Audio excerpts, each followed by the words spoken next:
Hi guys, welcome back to another video with DPM, well DP Mechanics, DPM. So getting used to doing the intros.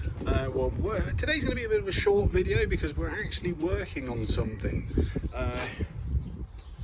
Let's see, don't know if you can see all this, but we've got a little tool turned up, and it's a tool I've been after for a long time.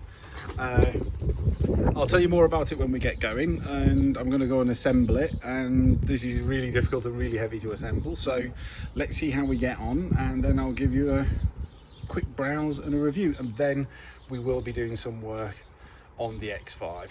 So speak to you very soon. So after many, well, what feels like a couple of hours, what we've ended up with is this.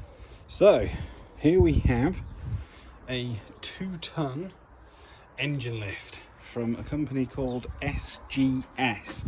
I'm sorry if you can't hear me very well, but it is quite windy.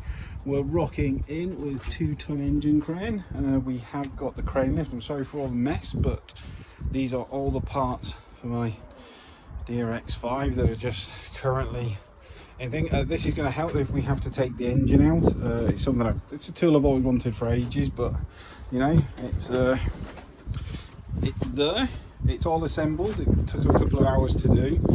Very well made, very good steel. I mean, I don't know if you can hear that due to the wind, but very good. Very cool piece of kit. We'll be doing a full review on it later. The problem we've got at the moment is my Heavy is about to take off. We've been working under today.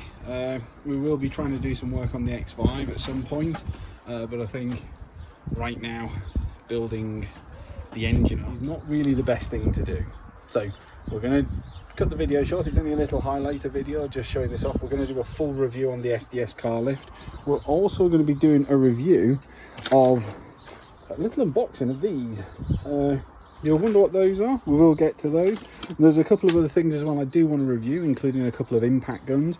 So we might do a little review there where we can just set up if it's a bit windy and do some tool reviews. But thank you for tuning in, and let's get to doing some work next time. Speak soon.